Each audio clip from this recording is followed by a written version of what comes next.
Teman-teman yang dirahmati Allah Subhanahu wa taala, di ayat kedua surat Al-Ankabut Allah menyampaikan sebuah sindiran. Allah nyindir dengan bahasa, emangnya manusia pikir Allah akan biarin aja mereka mengatakan kami telah beriman, sementara mereka tidak diuji. Ini Allah lagi menyindir orang-orang yang selama ini berputus asa setelah beriman. Berputus asa setelah berhijrah. Berputus asa dan mengeluh setelah bertaubat. Allah lagi nyindir mereka nih. Seolah-olah Allah bilang, kenapa setelah kalian beriman malah kalian masih berkeluh kesah? Kenapa kalian setelah bertaubat malah menjadi ragu kepada Allah? Kenapa kalian setelah berhijrah malah jadi labil? Bukankah harusnya setelah kalian menyatakan kami taubat, kami hijrah, kami beriman, harusnya iman kalian makin mantap? Dan bukti bahwa iman kalian mantap apa? Bahwa ketika kalian diuji, kalian sama sekali tidak goyah. Jadi Allah Subhanahu wa taala seolah-olah mengatakan bahwa ujian adalah tabiat iman. Bahwa ujian adalah tabiat iman. Bisa diuji dengan ujian yang kita tidak suka, bisa juga diuji sebaliknya dengan ujian yang kita suka. Bisa diuji dengan ujian yang sifatnya fisik, bisa diuji dengan ujian yang sifatnya harta, bisa juga diuji yang lebih berat lagi dengan ujian yang sifatnya perasaan. Yang jelas semuanya diuji. Bisa diuji dengan ujian musibah, bisa juga diuji dengan godaan-godaan dari syaitan yang melalui hawa nafsu kita. Bisa diuji dengan kemarahan, dipancing oleh orang lain untuk marah, dipancing di sosmed untuk ngebalas komen-komen mereka, dipancing untuk berdebat, dipancing untuk akhirnya kita saling menjudge, saling menjatuhkan, saling menjelekkan. Ini semuanya bentuknya ujian. Makanya Allah Subhanahu wa taala mengatakan di pembukaan surat Al-Ankabut, kalau ujian itu adalah tabiat iman. Ujian dan keimanan itu nggak bisa dipisahkan. Apa hubungan antara iman dengan sabar? Sehingga Allah Subhanahu wa taala menilai keimanan seseorang itu dengan cara mengujinya. Apa hubungan antara iman dengan sabar? Ternyata ciri yang paling jelas orang yang imannya baik adalah sabarnya. Makin baik imannya, harusnya makin kuat kesabarannya. Jadi orang yang paling beriman itu tidak dilihat dari wawasan agamanya. Itu lebih kepada orang yang berwawasan luas, yang ilmunya banyak. Tapi belum tentu orang yang wawasannya luas adalah orang yang paling baik imannya, belum tentu. Bukankah iblis itu wawasannya luas? Dia mengerti banyak hal yang bahkan kita gak ngerti. Iblis ngerti tentang dunia di langit. Iblis mengerti tentang alam yang ada di surga, alam yang ada di akhirat. Iblis tahu, bahkan udah masuk surga.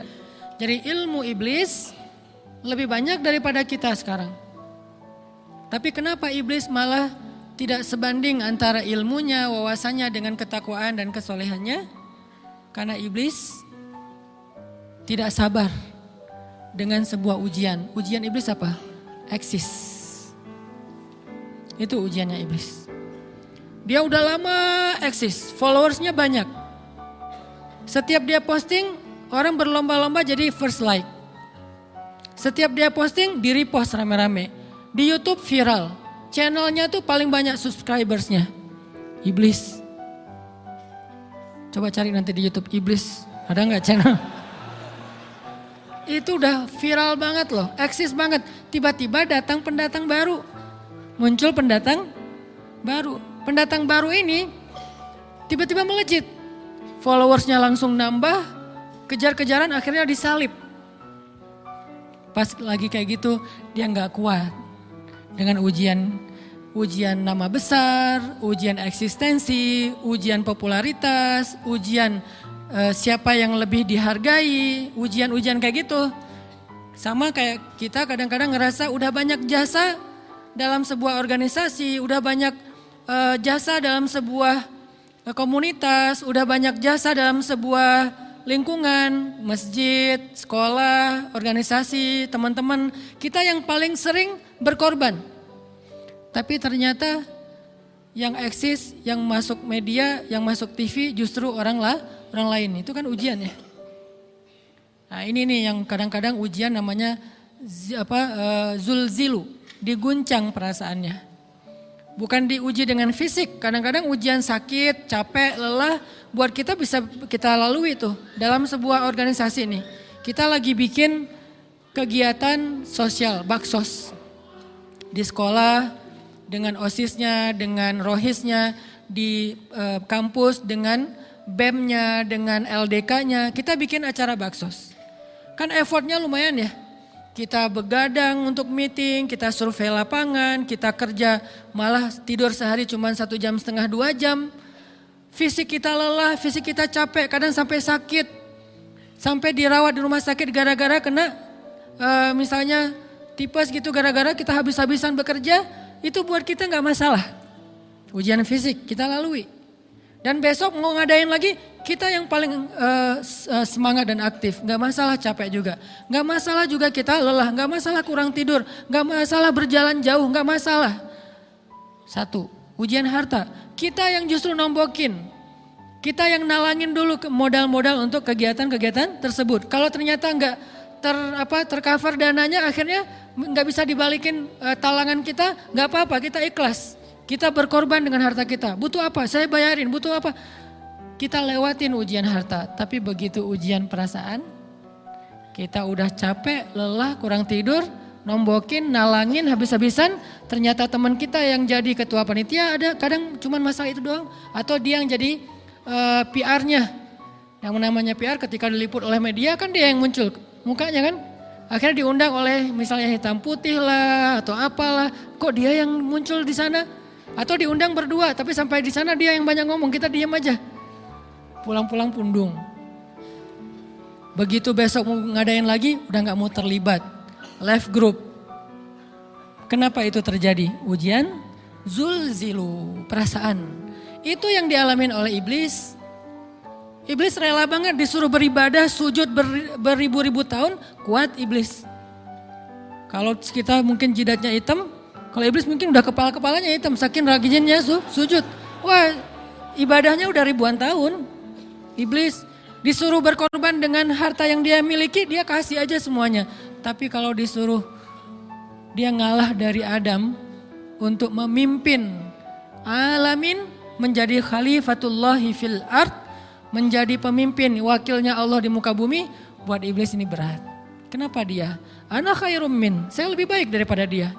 Saya lebih senior daripada dia, saya lebih sehat daripada dia, saya lebih keren daripada dia, saya lebih. Ujian emosional, ujian ego, ujian perasaan, itu yang lebih berat buat kita. Kadang sakit dan dirugiin orang lain, teman segala macam kita masih oke lah. Selama ini asal kita ngumpul selalu gua yang bayarin, oke deh gak usah dibahas. Baru dibahas nanti pas sakit hati. Kalau belum sakit hati kan gak dibahas kan? Gak apa-apa deh kita terus yang bayarin, kita traktirin ngopi apa segala macam. Gak pernah dibahas. Kebersit sih di benak kita, cuman gak mau dibahas. Kenapa? Udahlah biarin aja, easy going. Kemudian kayak kita yang capek harus rempong sana kemari segala macam. Selalu acaranya di rumah kita, akhirnya kita yang bayarin, kita yang rempong, nyiapin segala macam, bebersih sendiri. Tapi begitu ada yang nyakitin perasaan kita sedikit aja, semua itu balik lagi. Dari dulu ya, nah keluar kan? Kenapa? Dipancing oleh ujian perasaan. Jadi ternyata yang paling berat itu adalah zulzilu, diguncang perasaannya. Kita kadang-kadang habis-habisan buat seseorang, gak masalah. Hujan-hujanan dia yang pakai jas hujan, kita gak pakai apa-apa, gak apa-apa. Sakit-sakitan juga, dikerok dan segala macam, biarin aja. Kalau perlu misalnya kalau bannya lagi kempes, dia naik Grab, kita dorong-dorong motor terus cari tempat segala macam sampai tengah malam. Gak apa-apa deh buat dia. Apa sih yang enggak buat kamu? Begitu dia selingkuh, keluar semuanya. Mulai list report keuangan. Wah dulu sekian, sampai uang receh-receh juga dihitung kan ya. Kenapa bisa kayak gitu? Perasaan kan? Nah ini nih yang kita coba belajar. Mungkin malam ini kita lebih banyak membahas tentang sabar terhadap ujian perasaan. Karena banyak macam-macam ujian. Nah, gimana kita memanage perasaan kita? Gimana cara kita merecovery perasaan kita dengan bab sabar? Insya Allah nanti akan kita lanjutkan setelah selesai sholat isya. Barakallah. Bismillahirrahmanirrahim. Teman-teman yang dirahmati Allah Subhanahu wa taala, kita lanjutkan tentang masalah sabar. Terutama sabar zulzilu, ketika kita diuji dengan ujian ego, marah, perasaan, sakit hati, yang kayak gitu-gitu. Ini ujian jauh lebih berat daripada ujian fisik dan ujian harta. Termasuk rasa cinta, rasa benci, kadang itu menjadi ujian. Kenapa ujian bikin kita jadi tidak lagi logis, nggak realistis, dan kadang-kadang mengabaikan hal-hal nilai-nilai yang kita selama ini pegang sebagai satu kebenaran. Kita ngabaikan batasan-batasan syariat. Ini semuanya ujian dari Allah Subhanahu wa taala. Sehingga tidak disebut orang yang beriman kecuali ketika Allah Subhanahu wa taala melihat dia sabar dalam ujian. Kalau dia nggak sabar dalam ujian, malah di dalam pembukaan surat Al-Ankabut tadi Allah menggolongkan mereka termasuk orang-orang yang munafik. Apa arti yang orang munafik? Orang yang mengaku beriman tapi sebetulnya dia tidak beriman. Apa salah satu buktinya? Dia tidak sabar. Jadi kalau kita mau menilai diri kita mukmin atau munafik, dan ini bukan materi untuk menjudge orang lain, oh ternyata dia itu munafik, bukan. Lagi-lagi konsep kita belajar itu angle-nya untuk diri kita sendiri. Saya sangat tidak merekomendasikan kita belajar untuk mendapatkan kaca pembesar, mencari-cari kesalahan saudara kita. Tapi kita belajar untuk semakin bisa bercermin untuk menemukan aib dan kekurangan diri kita. Jadi semakin kita tahu ilmu agama, semakin kita tahu ayat dan hadis, semakin kita punya cerminan untuk menilai diri kita dan memperbaiki diri kita. Bukan nyari kaca pembesar untuk memperjelas aib-aib dan kesalahan orang lain. Kalau kita pengen menilai diri kita ini orang yang mukmin atau munafik, caranya lihat aja kita sabar nggak nih, terutama dalam masalah emosional. Dalam masalah ego, dalam masalah marah, dalam masalah hawa nafsu, dalam masalah perasaan cinta, dalam masalah benci segala macam, masih bisa nggak kita adil bahkan kepada orang yang kita benci? Adil kepada orang yang kita benci, adil kepada musuh sekalipun. Bahwa jangan sampai kita gara-gara nggak suka kepada seseorang, kita berlaku zalim kepada dia. Jangan. Ini berarti kita harus ngelawan ego kita sendiri. Ego untuk memaafkan orang lain, ego untuk bisa melupakan kesalahan orang lain, ego untuk bisa berlapang dada dengan hal-hal yang gak nyaman daripada orang lain. Ini adalah ujian yang paling berat. Di situ kita bisa lihat kita nih mukmin atau munafik. Kalau gak pernah sabar sama sekali dalam masalah ego, dalam masalah emosional, berarti jangan-jangan kita tergolong di antara orang-orang yang kata Allah, wa ma hum bimu'minin. Mereka bukan orang yang beriman. Kata Allah di surat Al-Ankabut, mereka itu adalah wala ya'lamannallahul munafikin, orang-orang yang munafik. Nauzubillah min dzalik. Kalau kita merasa pernah sabar terhadap emosi kita, sekarang kita lihat sesering apa kita sabar terhadap emosi kita. Maka derajat seorang mukmin tergantung tingkat kesabarannya. Ada yang orang sabar hanya kalau disakiti dengan satu kata. Ada yang sabar dengan satu kalimat. Ada yang sabar dengan satu paragraf. Ada yang sabar dibully rame-rame juga dia sabar. Berarti lahum darajatun inda rabbihim. Orang beriman juga bertingkat-tingkat. Dan tingkatan itu tergantung tingkat kesabaran kita dalam menghadapi ujian, salah satunya ujian emosional kita, perasaan kita. Sehingga teman-teman yang dirahmati Allah SWT, salah satu program kita untuk terus mengembangkan diri, program untuk tumbuh, program untuk memperbaiki diri kita di hadapan Allah itu adalah coba kita program dalam sehari aja, terus kita nilai berapa kali kita berhasil ngelewatin ujian emosional. Bukan cuma marah, termasuk cinta, benci, tersinggung, sakit hati, kayak gitu-gitu. Berapa kali kita bisa berhasil melewati itu dalam sehari. Gak usah seminggu, sehari aja. Di jalan, sama temen, di grup WA, di IG, di Twitter, di mana gitu. Coba kita lihat berapa kali kita bisa menahan diri kita dan bersabar. Bukan berarti tidak respon ya, bukan berarti pasif. Kita bisa merespon tapi dengan cara yang elegan. Kita bisa merespon tanpa harus memperlihatkan emosional yang meledak-ledak. Bukan berarti ketika disakiti orang, dihina dan segala macam kita diam aja. Gak selalu kayak gitu. Kadang-kadang kita perlu merespon untuk mengklarifikasi, tabayun kalau kata orang-orang yang dalam ilmu fikih. Kita harus tabayun, tapi tabayun dengan marah itu beda. Tabayun dengan mencela itu beda. Sehingga kita mencoba menahan diri berpikir, aduh capek kalau gitu. Tapi kan ini bagian dari pembelajaran. Makin terbiasa kayak gitu, terbiasa elegan, maka otomatis jadi nggak terlalu repot lagi. Kan awal-awal bersikap pengen yang bijaksana, yang elegan, yang dewasa, itu kan kadang-kadang harus diusahain ya. Karena belum mengkarakter.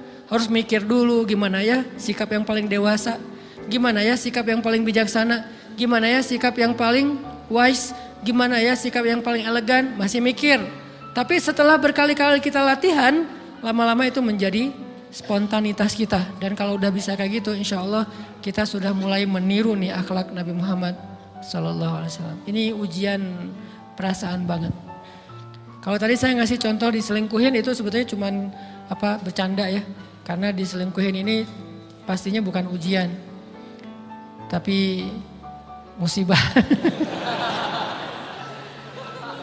Pengkhianatan ya, tidak ada tempat. Gimana kita ngelawan perasaan kita kalau lagi kayak gitu? Gimana kita ngelawan perasaan kita kalau lagi diuji? Gimana cara kita bersabar?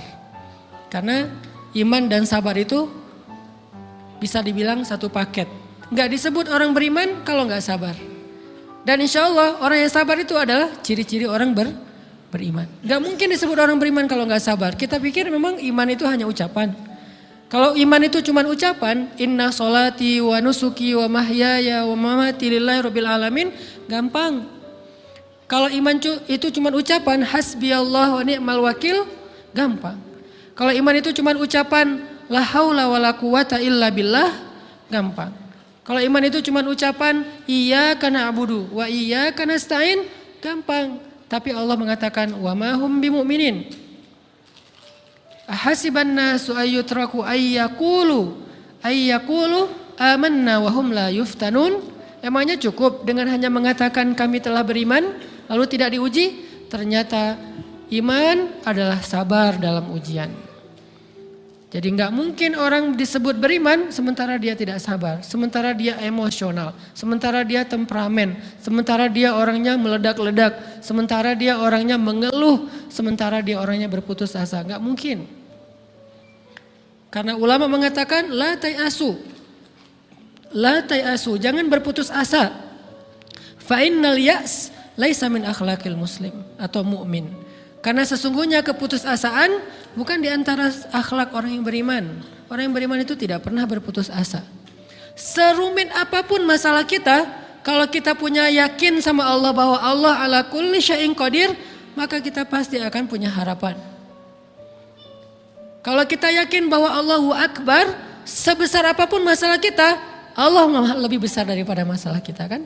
Bukankah kita mendengar Allahu Akbar, Allahu Akbar. Ada gitu yang lebih besar daripada Allah? Harusnya kita tidak pernah berdoa kepada Allah sambil mengatakan ya Allah saya punya masalah besar. Itu sama aja dengan kita ngeledekin Allah. Sama aja kayak kita datang ke teman kita bilang gini, saya mau pinjam duit. Enggak akan banyak kok, saya tahu kamu kalau kebanyakan kamu enggak akan sanggup. Kan enggak mungkin kita ngomong gitu kan ya. Saya lagi banyak hutang nih. Saya mau minta tolong sama kamu. Insya Allah saya enggak akan minta seutuhnya. Saya tahu kamu juga kurang duitnya. Saya minta dikit-dikit aja lah. Kan enggak gitu kan cara kita minta tolong. Sama aja kita doa ya Allah, saya punya masalah besar. Ngomong ke Allah punya masalah besar. Kalau kita ngomong ke manusia kayak gitu wajar, tapi ke Allah, ya Allah saya punya masalah kecil nih. Apa? Ada hutang sedikit, berapa? 100 M.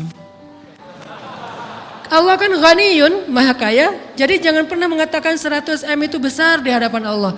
Kita ngeremehin Allah banget. Bukankah Allah maha kaya? Jangan pernah mengatakan bahwa musibah kita, ditinggalkan orang yang kita cintai, dibully seluruh dunia, itu besar di hadapan Allah. Bukankah Allah cukup buat kamu, kata kamu? Inna sholati wa nusuki wa mahyaya hasbi Allah ni'mal wakil. Jadi Allahu Akbar. Sehingga kalau kita berdoa, ya Allah saya punya sedikit masalah. Bukankah Umar pernah mengatakan, ya nafsi, idza daqat alaikid dunya, fala taquli ya Rabbi indi hammun kabir, faquli ya hammun indi rabbun kabir. Wahai jiwaku, kalau kamu merasakan kesempitan, kegalauan, bingung, sakit, jangan pernah kamu mengatakan ya Rabbi saya punya masalah besar. Tapi katakanlah wahai masalah saya punya Rabb yang maha besar. Iman dan harapan, berharap itu nggak bisa dipisahkan. Iman dan sabar itu nggak bisa dipisahkan. Iman dan berserah diri atau menyerahkan urusannya, tawakul atau kita nyebutnya tawakal, nggak bisa dipisahkan. Bagaimana kita mau menyebut diri kita mukmin sementara kita nggak sabar ketika diuji dengan perasaan? Alhamdulillah kalau kita selama ini masih bersabar dengan ujian fisik. Ujian fisik yang setiap hari kita alamin apa? Lelah, capek, pulang kerja, pulang sekolah, pulang dari kampus, ngaji. Capek kan? Belum lagi macet-macetan, belum mandi pula. Dari tadi pagi, dari semalam kurang tidur. Dan segala macam, lelah, capek, ngantuk. Kadang-kadang sampai drop kesehatan kita. Kita bisa lalui itu, gak apa-apa capek-capek juga, yang penting saya pengen belajar. Jalan nih jauh-jauh, ada yang dari Sumedang, ada yang dari Lembang, ada yang dari Banjaran, dari mana-mana datang pengen ngaji. Jarak jauh gak apa-apa, macet gak apa-apa, lelah gak apa-apa, habis duit gak masalah. Tapi sampai di sini kesenggol dikit aja sama teman kita, dalam ucapan mungkin, dalam ekspresi kadang-kadang kita senyumin gak dibalas senyum, atau mungkin hal-hal sepele, itu bikin seolah-olah amal kita yang udah habis-habisan tadi jadi berkurang sampai habis pahalanya. Ujian perasaan. Kadang-kadang datang ke sini nggak ada rasa tidak nyaman sedikit mungkin dengan teman kita atau dengan orang yang di sebelah kita, akhirnya kita merasa tersinggung, akhirnya kayak jadi berlebih-lebihan di tangga, di pintu, pas keluar, di tempat wudhu, di mana, hal sepele sebetulnya, tapi mengganggunya bukan fisik kita, yang terganggu bukan harta kita, tapi yang terganggu perasaan kita nih, rasa nyaman kita yang terganggu, seolah-olah hilang semuanya. Jadi nggak berarti, ini namanya ujian teman-teman. Mudah-mudahan kita bisa istiqomah dalam masalah perasaan ini.